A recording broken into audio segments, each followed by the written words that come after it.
رادیویا دنگی گل دنگی برخودانیه.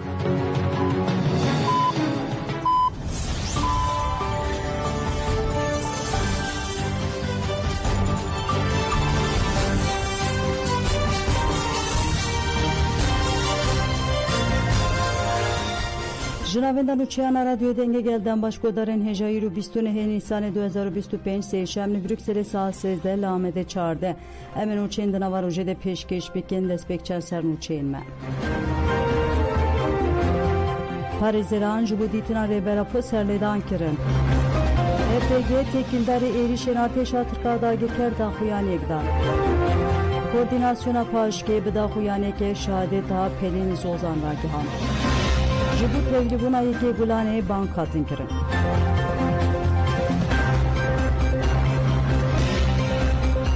دوباره باشگودارن هجم دست به برفریان و چین خودکن پارێزەران ji bo dîtina rêbera pocarekê de serlêdan kirin ji parêzerên Büroya Xweya 3 salê İbrahim Bilmez Cengî Zûrekli Suzan Akiba û Emran Emekçî ji bo karibir rêbera po bibînin ser li ser dozgerê Komarya Bursayê û Müdîriyeta Girtîgay İmraliyê dan parêzeran ji bo dîtina müvekkilên xwe yên din ê İmraliyê Ömer Hayri Konar Hamilî Yıldırım û Veysi Akta jî heman serlêdan kirin rêbera po li İmraliyê dibin tecrüdeke giranlêye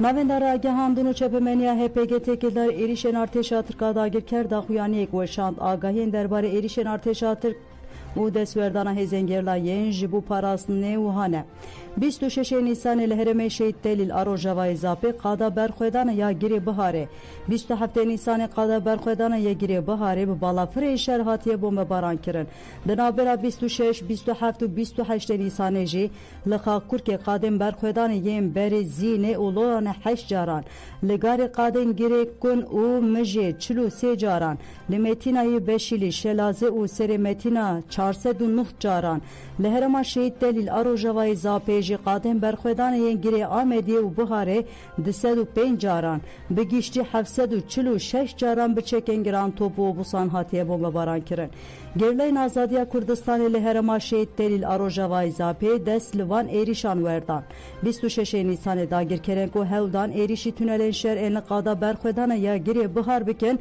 bûn hedefa girleyan yê ji astarê 27 Nîsanê jî li qada berxwedana ya girê Amediyê wesêteke zirxiya di pozisyona êrişê de bû ji alî yekîniya Şehîd Axîn Mûş ve bi droneyeke kamikaze hat îmha kirin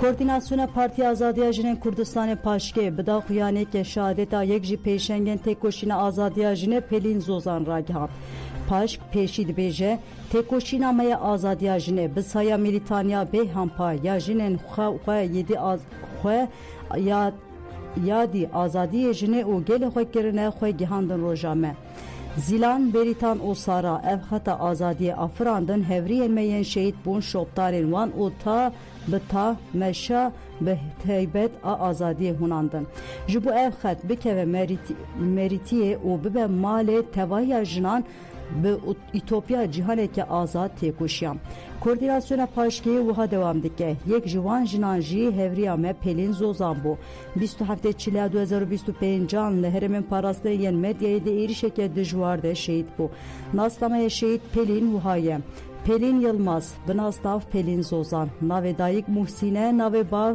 Şemsettin li wanê jî dayîk bûye 27 Çilya 2025 de li herêmên parastina medyayê şehîd bû Partiya Azadiya Jinên Kurdistanê paşk wiha dewam dike wê 23 salan bi milîtanî meşa xwe kir bi îddia wêrekî sekna xwe ya zelal pêşengî kir em ji malbata hevriyên xwe jinan û tevayê gelê xwe re sersaxiyê dixwazin em e li ser dilsoziya bi bîranîna hevriyên xwe Pelîn afirandina cîhaneke jin û gel lê azad bi jin xwe re weke wezîfeyeke bibînin Koordinasyona paşkê bank li tevaya jinan dike ku bi dilsoziya Şehîd Pelîn re xwedî li şehîdên azadiyê derbikevin û dibêje em bi vî rengî rastiya jin jiyan azadiyê bixin meriyetê de em nedî jî koletî cinsiyetperestî faşîzm û netewperestiyê bibin xwedî helwest em bi awayeke xurtir xwedî li nirxên şehîdên me afirandine derbikevin vê têkoşîna biket û xeyala xwe saz kirine mezin bikin Koordinasyona paşkede şandike ku hatta erişen devleta Türk elini diji militanın şoreşker u tekoşerin azadiya jine devam biken mafevan her rava yald ser bengeha xwe parasine tep koşin u dibêje em felsefe jiyan azadi u tekoşine azadiye her mezin bikin weke jinên ji bo azadiye jiyana xwe fedakirine u tep koşin em li diji serdestiya mer xwe parastina xwe bikin em cihaneke ku jin lene azad bin u lê bên qatilkirin kabul nekin paşk banklı tevhay jinan gel uraya giştiya demokratik dike ku li ber van êrişên li dijî militanên pêşeng ên azadiya jinê yên dewleta Tirk pêk tîne têkoşînê mezin bikin û bibe xwedî helwest. Partiya Azadiya Jinên Kurdistanê herî dawî dibêje xeyalên azadiye û têkoşîna hevriya me pelîn ve bi têkoşîna jinên ku her roj li ser yan mezin bibin ve bi jiyana azad û civaka demokratîk bên tajdar kirin.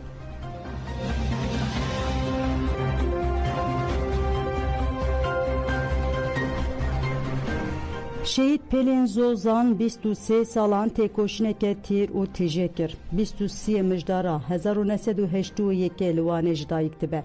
Lê bi eslê xwe xerziye li navçeya Bitlis hîzaneye. Di nava pênc zarokên malbatê de tenê ew keçe. Malbata wê welat parêze xwedî zanebûneke netewî ya bikok e. Ji ber vê yekê hê di zarokatiya xwe de tevgera azadiyê nas dike. Di dibistana amadeyî de tevlîkar û xebatên têkoşînê dibe. Wê demê sal 1998 û rêbera ji ber kompleya nav netewî ya nehê cotmeyê li paytexta İtalya Romayê ye. Bira Serbülent Yılmaz binasnav azad Serbilin jî beriya wê bi 2 salan ji dayîk bûye. Di pêvajiya kompleya navnetewî de ji ber kar û xebatên têkoşînê 2 caran tê girtin. Azad Serbilin tevî 2 hevriyên xwe 22 îlona 2011 li gundê Heşetê yê navçeya Sêrtê berwarî piştî çalakiyeke bi bandor şehîd dibe.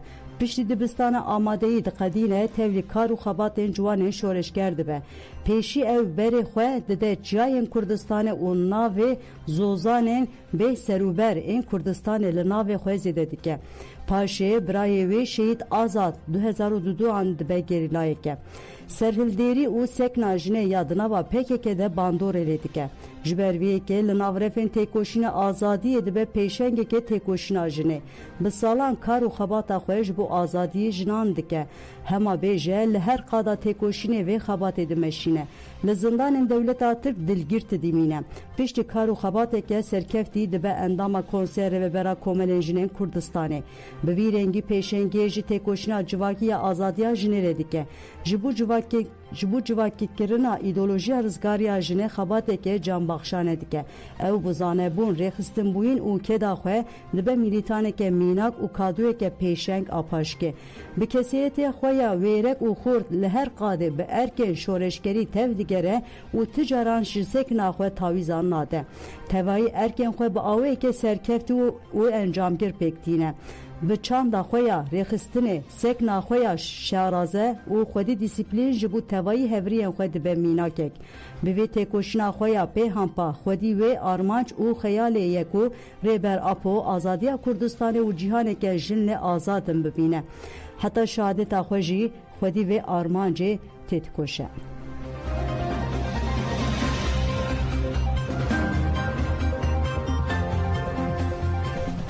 Ayşe Yaşar, dayıka 2 şehidane, ji gundê Zêrênê yê herema Oramar Ageveriye.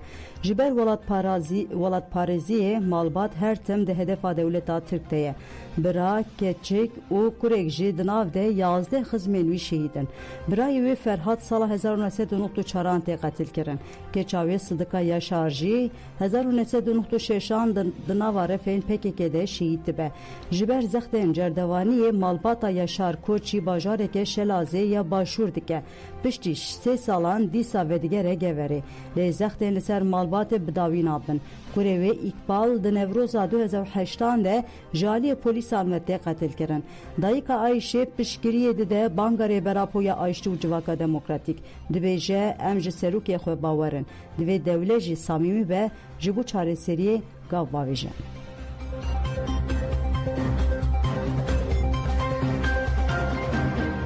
زبرین جی سکر کچیل مبرن بو کشنه دونزدن بین پیش جنازه حس کم جی اف خینه را اف خینه بشر چینا بم بو چی دا ایلا باریم خوب کریم دیوا او کویته چاو بینوی چکم او جان خواهی بو ما پیچ کرده فهم او هزدی بکن جان خواه بو پیچ کرد و یکی جی شهیدین منن اری آورونده که منن بلدی ساز بیسته بلندن نکو او هنده چوبن شاج هنده دیجی بچن دیگیریم خمی همه بو مصطفی روزیه حتی من نیجی از دستان و جوانو هلم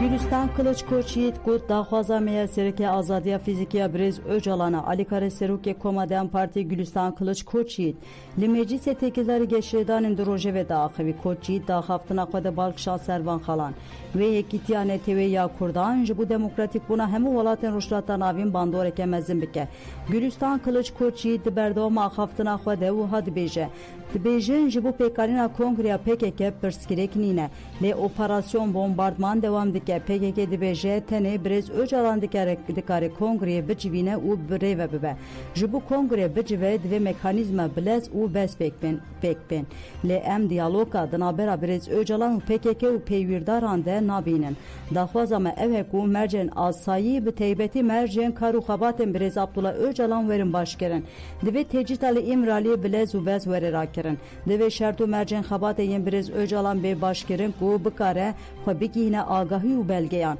ev daxwazên me yên serekene heta mercên tenduristî û azadiyê neyên afirandin mümkün nîne em encameke bi dest bixin daxwaza me yê sereke jî azadiya fîzikiya Brez Öcalan e em vê eşkereyî dibêjin divê mevzuat ta heyî were guhertin divê em li ser TMK, TCK û hemû mevzuatên qanûnî biaxivin divê hemû sepanên cihêkar ji holê bêrakirin divê em li ser mafê hêviyê biaxivin divê em li ser azadiya Brez Abdullah Öcalan û mafê hêviyê biaxivin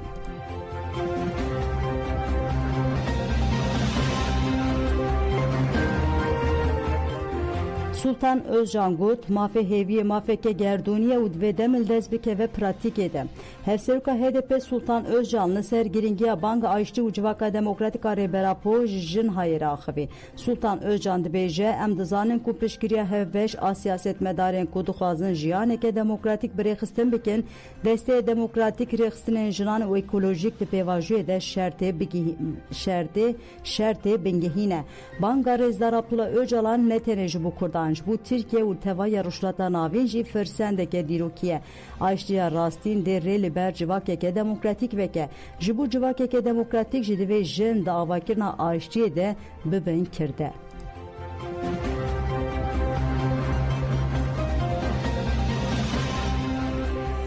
Jinên tevlî konferansê Yekîtiya Kurdistan û helwesta hevparbûn têkildarî konferansê nêrînên xwe anîn ziman endama Komîteya Têkiliyê İntîfaq û Diplomasya Kongreya Star Abakurê Sûriyeyê Rûken Ahmed wiha dibêje ev konferans bû bengeha yekîtiya gelên li Sûriyê ev yekîtî ji bo me stratejiyek e sîstema netewê dewletê êdî nikare me bi taybetî me jinan bifetisine. Konferans ji bo tevaya gelên li Sûriyê bû hêvî. Di heman demê de wê ev yek bi çûyîna şandeya Rojavaya ber bi Şamê ve pêk were. Hevseruka tev demê Remziye Muhemed jî balkişan servan xalan. Konferans gaveke dîrokî bû. Cara yekemek û ev yek rêzî derdikeve holê. Ev yek ji encama xebat rêxistinbûyîn û têkoşîna jinên Kurd e.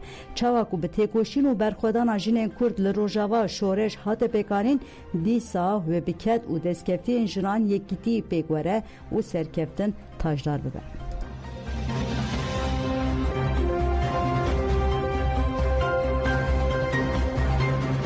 Sendikayê Karkeraniyê Sereke û Saziyên Civakî ku zêdeyî 6 rêxistinîne li Zûriyê amadekariya ji bo çalakiyên Yekê Gulanê dikin. Komîteya Amadekar ya Yekê Gulanê ya Zûriyê nameyek ji girtîgeha grava İmraliyê re şand û rêberapo weke qisekerê bingehîn ve xwendin çalakî. Ji ber şert û mercên girtinên nayê zanîn ku vê rêberapo karibe peyameke ji çalakiyê re bişîne yanna. Komîteya Amadekar di malpera înternetê ya Yekê Gulanê ya ya Zürih'e de metnek ji Pirtûkê manîfestoya modernîte demokratîk û parastina gelekî weşandiye. Li ser girîngiya vexwendina rêbera jî endamê komîteya amadekar Mahîr Anûr ji a nefera axivî got di qonaqeke krîtîk û şerê li rûşeta navîn dewam dike de komîteya amadekar nameyeke ji rêber Apo reşand. Ev tê wateya ku fikrên rêbera Apo ji bo bidawî anîna şer û pêkarîna aştiya mayîn de geleke girîng e. Mahîr Anûr got li Awropa û gelek deverên cîhanê fikrên Birêz Öcalan têne xwendin, nîqaşkirin û ji bo avakirina civakeke demokratîk weke perspektîv têne pejirandin. Şoreşa li Rojava jî wek mînaka vê nîşan dide. Çalakiyên îsaliyê yekê gulanê yên Zûrîhê jî bi duruşmeya bihevre li dijî şer û faşîzmê wê werin pêkanîn. Di nava şer û faşîzmê de em bi biryarin ku bibin dengê herî xurt yê têkoşîna azadiyê rêbera Po. Fikrên wî li dijî zaliman çavkaniya wêrekî û hêviyê ne. Mahîr Anûr herî dawî dibêje tevlîbûna rêbera Po ya li çalakên yekê gulanê yên li Zûrîhê wê ji bo xurtkirina rihê berxwedana hevpar ya gelan bibe gaveke dîrokî.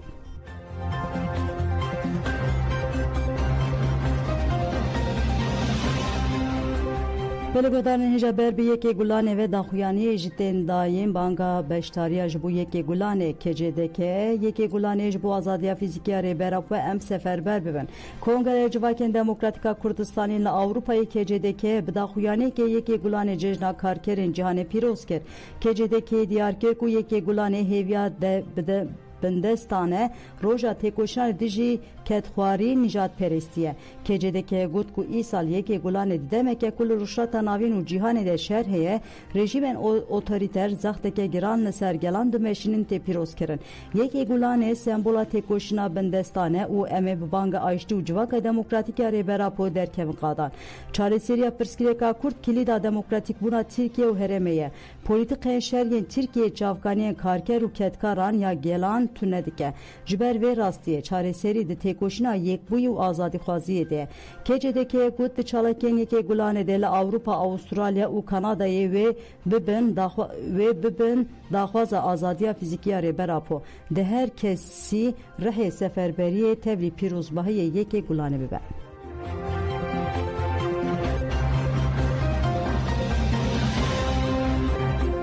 Li Mêrsînê ji bo yekê gulanê bank hate kirin. Rêxistina Dem Partî li Mêrsînê têkildarî yekê gulanê cejna karker û ketkaran daxuyanî li avaya partiya bajêr hat dayîn. Di daxuyaniyê de we hat gotin. Em ê di yekê gulanê saet 4 de li pêşiya avaya Dem Partiyê bi daxuyaniyên dest bi meşê bikin. Her we heta stadyuma Tevfik Sırrı Gür bimeşin. Di daxuyanê de balkişanda serbanga aştî û civaka demokratîk a rêbera Po we hat gotin. Em ê ji bo avakirina civakeke demokratîk û rakirina têcîtê li qadan bin. Banga me ji hemê kesî re heye ku beşdar bibin.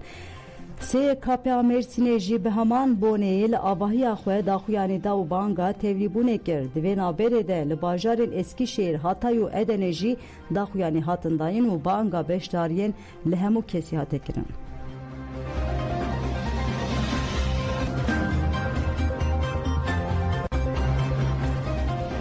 Hêta Dem Partî û DPP serdana ofîsa MSD ya li Qamişloyê kirin. Şandeya ji hevserokê DPP keskin bayîndir parlamenterê Dem Partî Serhat Eren, Saliha Aydeniz, Gülcan Kaçmaz û Mehmet Kamaçbek de serdanên xwe yên li herêmên xwe serdidomîne. Di çarçove serdanan de şande çûna venda Meclisa Sûriye Demokratîk a li bajarê Qamişloyê. Şande ji alî hevseroka MSD Leyla Karaman û endamên rêveberiya MSD ve hatin pêşwazî kirin. Her du aliyan li ser girîngiya konferansa yekî Zû yek helwestiya Kurdî li Rojavayê Kurdistanê ku di 26 Nîsanê de li Qamişloyê hat darxistin gotûbêj kirin. Şandeyê balkişan ser girîngiya banga aştî û civaka demokratîk a rêbera Po ku di 27 Sibatê de hatiye kirin. Şandeyê gera xwe bidawî kiriye û têpayîn ku îro jî ji Bakur rûşatê Sûriyê derkeve û vegere Bakurê Kurdistanê.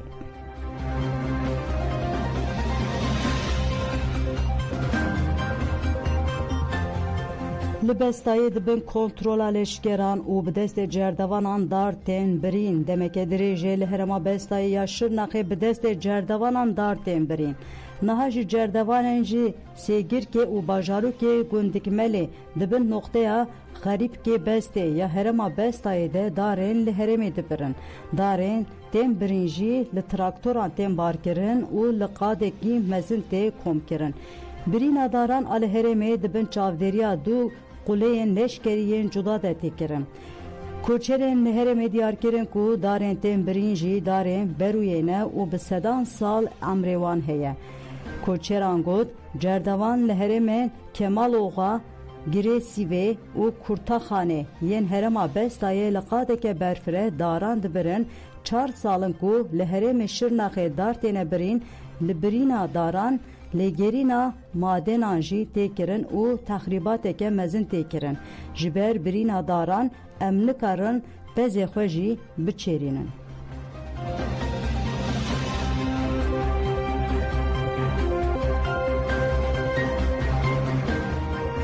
Belê godan jemen û çênî û pêşkêşkirin ji bo kotarkirina we spas ana xatirê we din baş.